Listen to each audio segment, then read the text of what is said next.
Hey everybody, welcome to McFarland Minutes. I'm Natalie McFarland, founder and president of McFarland Productions, director at Off Your Rocker Films, and your host. In these episodes, you can expect deleted scenes, in-depth campaign reviews, project highlights, marketing concepts, book reviews, and a deep dive into the creative process at Off Your Rocker Films. We'll also be covering invaluable lessons on mentorship, leadership, and the business of it all. We are so excited to be releasing our episodes every Sunday as your soft launch to Monday.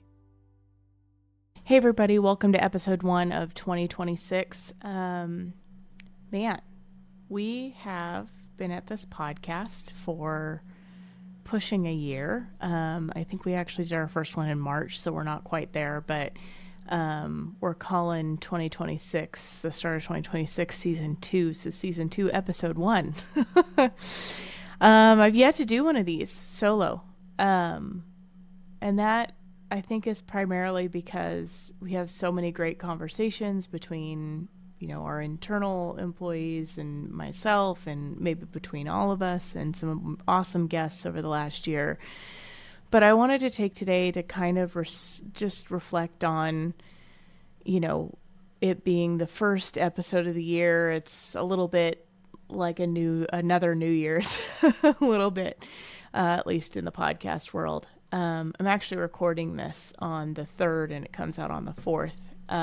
And normally I'm not like a wait to the last minute person. That kind of stuff sort of stresses me out. But I've been wrestling with this first episode of 2026 because I feel like it needs to be, some kind of profound, ins or outs for 2026 from a marketing perspective, or maybe it's New Year's resolutions, or, what is it that you start a year off with? And, I think the reality is that the role of the year doesn't change a lot for us, right? We don't wait till January 1st to make the changes if we need to make the changes. We don't do New Year's resolutions that, we came up with and then we're going to start because it's January 1st. We start because we need to start, when we need to start, maybe before we need to start.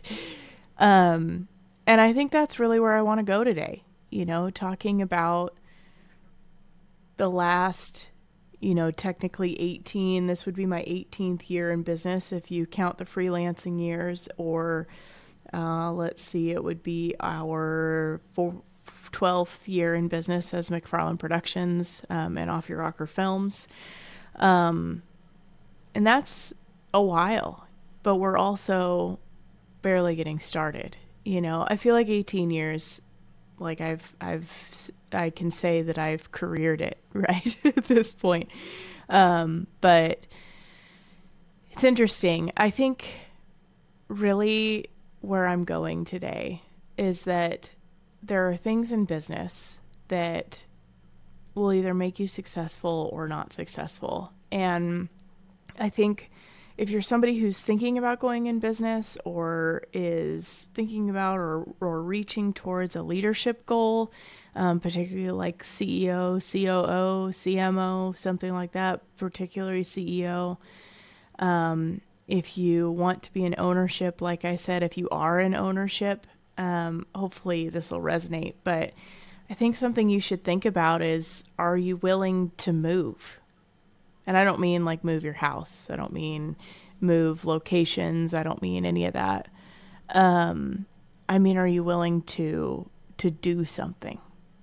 I said that recently in a podcast with another group with Agriminds, and they basically were asking me what do you think about people who are unemployed? And my response was, do something. That's kind of my response for everything, right? If you are unwilling, I've heard somebody say, and I can't remember who it was, take massive imperfect action, right? If you're unwilling to make massive imperfect action, it will not move forward. The other saying is, you miss 100% of the chances you never take, or, those sorts of sayings. Sure, they can be a little cliche, but the reality is if you don't do something, if you don't move. Nothing's going to move, right? So sometimes we have to say yes before we're ready to say yes. Sometimes we have to start pushing before we're really ready to be pushing. As leaders, we need to gather enough information to know it could work. It could work if we're capable of doing it, and then we'll figure out the rest. And I think that that is something that has made us successful so far in business, is the ability to just move forward. Lots of changes have come, over the years, particularly, personnel changes or offering changes, client changes, economy changes. Shoot, we lived through 2020 and 2021, right? But even if a change feels stifling or crippling to your business, right? There's always a way around it. It's all figure outable. I saw the other day on social, somebody posted, like, what's one quality you appreciate most when you're hiring someone? And I said, and it's all figure outable attitude, because I think the reality is that we can all pretty well learn skills, right? We can all push forward, but you've got to do something. So that whole figure outable mentality is that same, kind of goes back to that same thing. Do something. Scout, who has been with us dang near 4 years. She's an incredible partner to me, has been over the last 4 years. And I've had some incredible employees over the years. We have other incredible employees now, but once in a while you get to work with one that's a little bit more like a partner to you. Somebody who really kind of becomes a part of your vision and all of that. And I'm so excited for Scout to be taking on a new position in a new company, but also sad about her moving on. And, those moments like that can feel stifling sometimes as a business owner, particularly if it's somebody as valuable as Scout.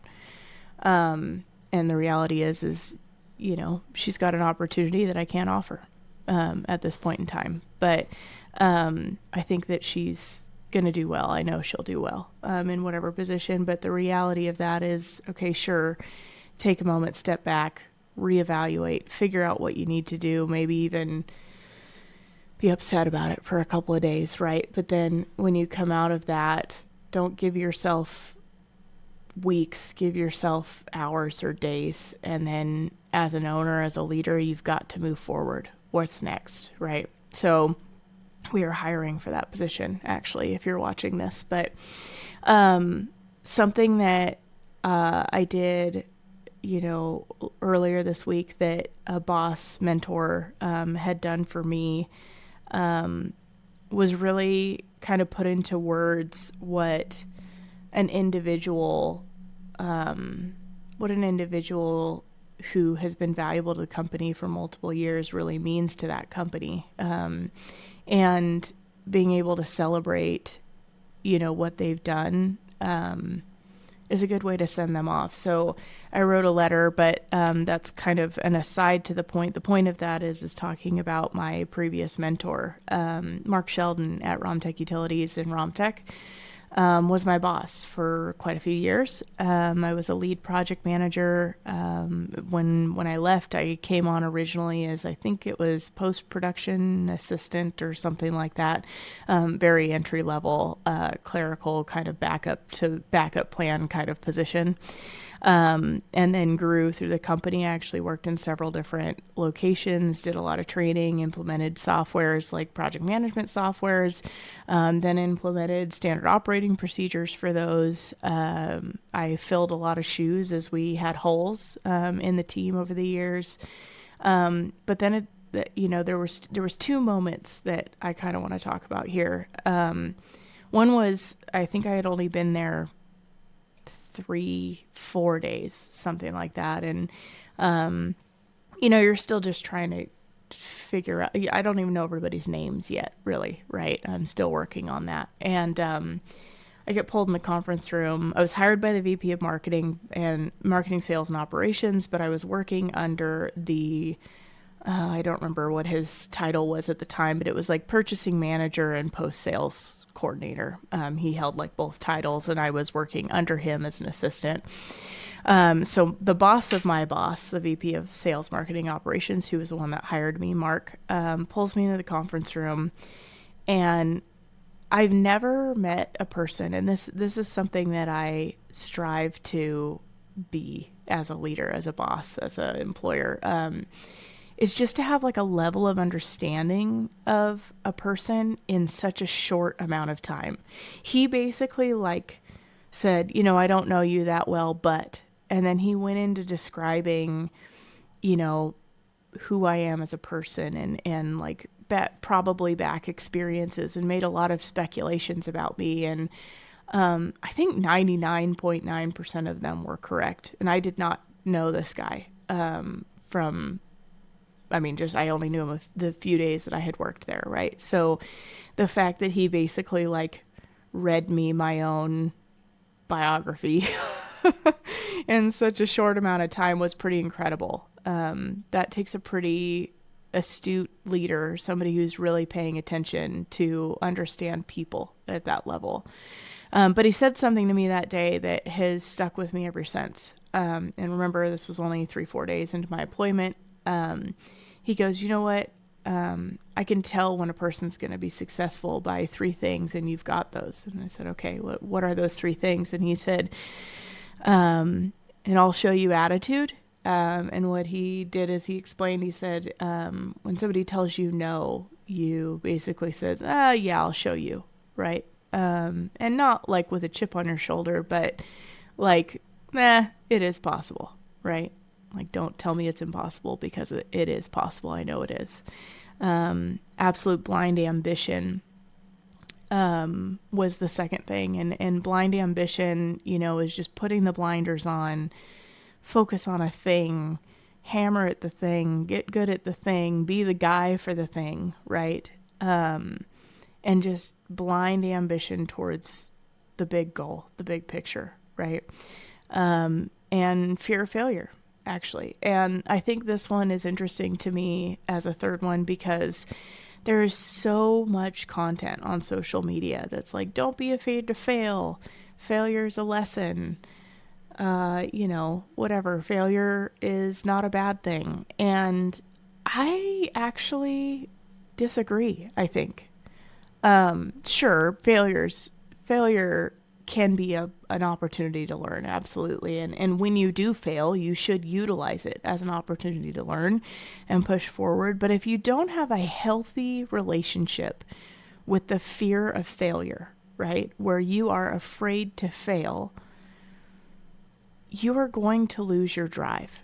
If you don't care if you win or lose, what's the motivation, right? So to me, fear of failure is absolutely, like Mark was saying, a key to success. And so it was attitude, fear, blind ambition. And short of tattooing that on my body, which obviously I have not, but short of tattooing it on my body, it's probably tattooed in my brain, right? That combination of characteristics is something that I strive to embody on a daily basis. I strive to find in people that we are hiring. And I strive to see in people early, right? Or not see in people, right? And maybe we don't have the right team member, or that person needs to understand that level of success. But attitude, fear, blind ambition, wanted to share that one with you today. The second thing that I wanted to share with you kind of goes back to the letter that I wrote for Scout, but Mark, on my last day, and let me kind of rewind a little bit. I had told Romtech about a year prior to me leaving that, hey, like we're impending the point at which my business is going to overtake my time, and I'm going to be unable to commit time at Romtech and Romtech Utilities. But Mark had helped me build many pieces of my business, and that's an incredible individual, right? That is not something that most people would do as a boss, right? Is help their people grow something that they're working on so well that they help them work themselves out of a job, right? But I stayed just as dedicated as if there was nothing else happening, right? When I showed up at RomTech, my time was RomTech, right? I pushed hard, I had ambitions, I had goals, I met deadlines, all of those things, right? It was as if nothing else was happening. But the second I went home, now I'm all in on McFarland Productions, or our sub brand, Off Your Rocker Films as well. But you just go all in, right? So I had told them about a year in advance, hey, I don't know the exact date, but it's impending. I'm going to leave at some point, right? And despite that, I still developed a lot of things. I developed sales operations into project management, and then project management into a team. And before I left, there were then 3 of us in project management, and really developed that along with a bunch of other things. But when I finally realized that I had gotten to a point, and quite frankly, I think I waited too long, probably because I really did love my job there at RomTech. I loved being a project manager. I loved solving problems for customers. I loved getting things out on time. There was so many things about project management at RomTech that I loved, but and I cannot recommend, if you're in the Roseburg area and you're looking for a place to work, if you get the opportunity to work with the individuals at RomTech and RomTech Utilities, 10 out of 10. But I waited probably too long, but I did get to a point where it was past due that I leave RomTech. And I had done things like, I think in the last maybe 6 months or so, I went to 4 days a week rather than 5. And I was working 9-hour days. So just shy of full time, for a week. But, so I had dropped a day. They were really flexible with me traveling for work and things like that. But it was getting to the point where I was going to be on the road for extended periods of time. In fact, I, left RomTech, my day job. I left my day job just like the Friday before I left for a week-long trip, and then I was back for 2 weeks, and then I was gone for a month working in Hawaii. So obviously I would not have been great at doing my job at RomTech had I stayed through that. But I told Mark, I think it was like 9 weeks in advance, that hey, I think I have a date of when I'm going to do this. And for those 9 weeks, I trained another person to take my spot in the project management part. I wrote as many standard operating procedures as I could possibly think of. Anything that I did that I had developed into a process or anything like that, I created a giant book of that.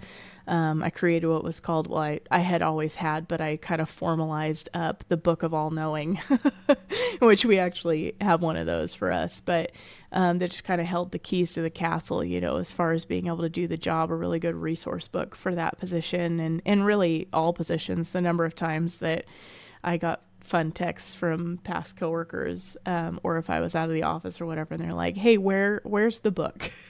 Where's the Book of All Knowing? Created all of those things. And what I really wanted to do was set RomTech up for success. But the week that I left, we had company-wide lunch meetings at least monthly. And there's 2 companies there. So we'd have one on Tuesday and one on Thursday. And usually, had the RomTech side and the RomTech utility side or whatever. In those meetings, it would be everything from sales updates to training things to team building to operational changes, software implementation, whatever the topic was at the time. But my last week, Mark elected to have me go to both meetings. That wasn't super uncommon since I did training and project management implementation on both sides. But he had me go to both meetings. And in that meeting, in both of them, he read a letter that he had written about my time at Romtech. And Mark was not known to be a super sentimental guy. So it meant a lot that, somebody like Mark would take the time at a lunch meeting to, one, have written anything, and two, say it in front of everybody, right? And I still have that letter. I actually pulled that out when I wrote a letter for Scout, just to reread it and, I don't know, maybe glean some wisdom off of a mentor that maybe isn't quite as involved as he used to be, but still I have a lot of admiration for. And so I pulled that letter and I reread it, and I wrote one for Scout. And I think that there's a lot of parallels, right? As a leader, that you should think about as you're moving forward in business. And this can be with employees. Right now I'm talking about examples with employees, but I'm really talking about implementing culture in a team as a whole, because I think you must care about your people, right? You must invest in your people. You must believe in your people. You must impart as much wisdom as you're capable of upon your people. And then you must know when it is time for them to grow beyond you, that they've learned what they can learn from you, and they must go on. And making sure that you have the right people on the bus in general, right? So don't keep them there longer than you need to, but or longer than that particular, that serves that person and the company.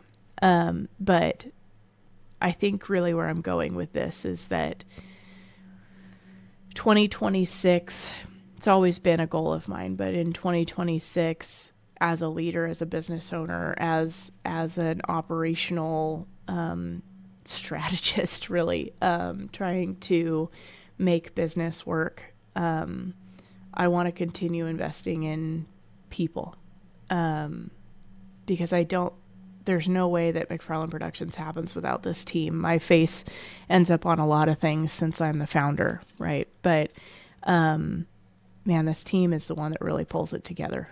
I just get the good pleasure of being the person who gets to bring them together, and gets to help them grow in their own facets. So this one might feel a little bit rambling to you, but maybe as a business owner, there's something here for you. I think as a business owner, you need to think of yourself as an employee as well, right? How can you be better? How can you make more moves? How can you push forward? How can you push forward for your people? How do your people push forward? How do you do something? Attitude, fear, blind ambition. How do you implement those on a daily basis? And at the beginning of a year, maybe it's a good time to reflect about that. What am I doing to embody those items?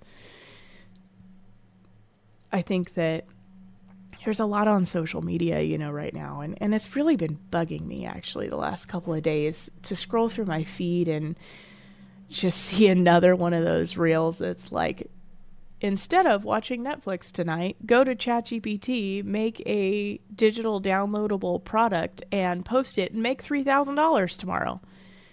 Okay, maybe sometimes, right? That might work for you, but that's not a business either, right? That is not attitude, fear, blind ambition. That is not doing more. That is, it is sort of taking action. I'll give them that, but there is no magic wand that makes businesses successful overnight. It's not possible. I think Click Thompson said in our episode, and I've heard him say it before as well, it's something about, he says it better than me, something about it takes 10 years to be an overnight success, right? So these, I don't want to call them lies, because I think there are people that are making money doing those digital downloads or doing what people are referring to as, I learned a high income skill called digital marketing, right? And let me be clear with you, they're misusing the term. But there's all these like get rich fast things. And the reality is that fast might work temporarily, but it's a flash in a frying pan. You must do more. you must push forward. And that is true of being an employee, of being a leader, of being an owner, of being a founder, of your personal life with your family. I think it's really attitude, fear, blind ambition towards a written down set of goals. And if you haven't listened to our episode on goals, and maybe there's two, but it's one of the early on episodes, I should look up what number it is, but how we set goals and what does that mean and how are they quantifiable and do we review them and don't let them disappear on, onto some Google Doc or notebook paper that gets lost in the space and time. But I think you got to write it down, and then you've got to implement, you've got to embody that attitude, fear, blind ambition. Do something, move, be better. Miss 100% of the chances you don't take, right? Got to do something. So here's to hoping that 2026 for all you leaders and owners and founders, here's hoping that 2026 is one of those years that you get to not only crush some goals, which your goals should feel somewhat unachievable, right? They should be too big, bite off more than you can chew, right?